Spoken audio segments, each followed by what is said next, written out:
আসসালামু আলাইকুম। হোমওয়ার্ক শিক্ষা চ্যানেলে আপনাদের সবাইকে স্বাগতম। আশা করি সবাই ভালো আছেন।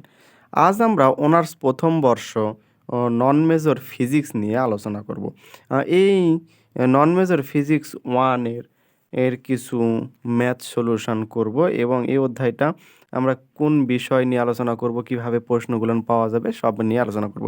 তাহলে আমরা এখানে বই নিয়েছি, এটা হচ্ছে ইউনিভার্সাল পাবলিকেশন। আমরা ৩ টা বই নিয়ে আলোচনা করব। একটা ইউনিভার্সাল পাবলিকেশন, তারপর কবির পাবলিকেশন এবং ব্যতিক্রম সাজেশন। সবথেকে ফলো করব যার যেটা পছন্দ তাই সেখান থেকে প্রশ্ন মিলিয়ে নিয়ে অ্যান্সার করবেন। তাহলে প্রথমে আমরা দেখব প্রথম অধ্যায় কি বলা হচ্ছে, ভেক্টর অ্যানালাইসিস। এই যে এটা হচ্ছে ভেক্টর অ্যানালাইসিস। এই অধ্যায়ের কিছু সমাধান দেখব, কিন্তু সমাধান দেখার আগে আমাদেরকে প্রথমে কয়েকটা সূত্র দেখতে হবে। ভেক্টর অ্যানালাইসিস অধ্যায়ের কিছু সূত্র দেখব, ঠিক আছে? আচ্ছা, তাহলে প্রথমে এই যে 5টা সূত্র আছে, এই সূত্রটা এই অধ্যায়ের জন্য গুরুত্বপূর্ণ, যার কারণে আমরা একটা খাতায় তুলে নিয়েছি। এই এই সূত্র দ্বারাই আমাদের বাকি ম্যাথগুলো সম্পন্ন হয়েছে। ম্যাথ করার সময় বিস্তারিত সূত্র নিয়ে আলোচনা করব। তাহলে চলুন প্রথমে একটা ম্যাথ দেখি। সে ম্যাথটা কি বলা হচ্ছে যে একটি ভেক্টর ক্ষেত্রের কালের ভৌত তাৎপর্য নির্ণয় করো।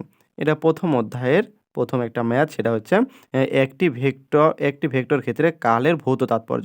তাহলে কালের ক্ষেত্রে ভৌত তাৎপর্যটা কি সেটা আমরা নিয়ে আলোচনা করব, ঠিক আছে? আচ্ছা, তাহলে প্রথমে আমরা কি করব, B vector into x Y Z, B vector into x Y Z, ঠিক আছে? তাহলে এটি একটি ব্যবকলনযোগ্য ভেক্টর ক্ষেত্র হলে, মানে এই যে বি ভেক্টরটা যদি এক্স ওয়াই জেডটা যদি ব্যবকলনযুক্ত হয় তাহলে কি হবে, del cross B K B ভেক্টরের কাল বলে। তাহলে এই যে ডেল ক্রস বি ভেক্টরকে বি ভেক্টরের কাল বলে, একে কাল বি দ্বারা প্রকাশ করা হয়, ঠিক আছে? তাহলে অর্থাৎ এটাকে আবার লেখা যায় যে কাল B equal N vector cross B vector, ঠিক আছে?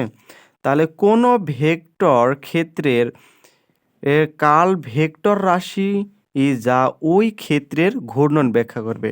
তাহলে কালটা ভেক্টর রাশি, সেটা ঘূর্ণন ব্যাখ্যা করবে। তাহলে একটু দেখি যে কোনো ভেক্টরে কাল শূন্য হলে ভেক্টরটি অঘূর্ণনশীল হবে। তাহলে ভেক্টরটি অঘূর্ণনশীল শর্তটা কি, যে কালটা শূন্য হতে হবে, ঠিক আছে? আচ্ছা, তাহলে একটা উদাহরণ দেখি যে কোনো অক্ষের সাপেক্ষে ভি রৈখিক বেগে গতিশীল। তাহলে একটা অক্ষের সাপেক্ষে একটা ভি হচ্ছে রৈখিক বেগে একটা গতিশীল হচ্ছে, ঠিক আছে? একটা গতির দিকে প্রবাহিত হচ্ছে, ঠিক আছে?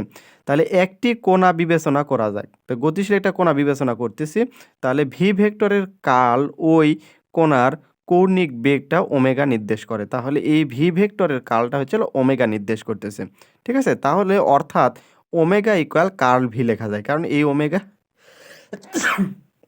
আচ্ছা, এই ওমেগা ইকুয়াল এই যে ভি ভেক্টর আমরা ধরে রেখেছিলাম, এটাকে আমরা কার্ল দ্বারা লিখলাম। তাহলে কার্ল ভি, তাহলে যদি কার্ল ভি ইকুয়াল যদি 0 হয়, ঠিক আছে?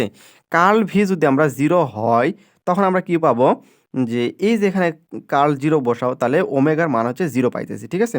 তাহলে কার্ল ভি 0, তাহলে এটাতে কি হচ্ছে, এখানে শর্ত মতে যদি কার্ল যদি 0 হয় তাহলে ভেক্টরটি অঘূর্ণনশীল, ঠিক আছে? তাহলে কোণাতে কোনো ঘূর্ণন গতি থাকবে না এবং ক্ষেত্রের ভি ভেক্টরটিকে অঘূর্ণনশীল বলে। এই যে আমরা এখানে 0 যদি হয় তাহলে সেটা অঘূর্ণনশীল হয়, সেটা এই অনুযায়ী আমরা পেয়েছিলাম। আশা করি সবাই বুঝতে পারছেন। আজকের ক্লাসটা এখানে সমাপ্তি করি।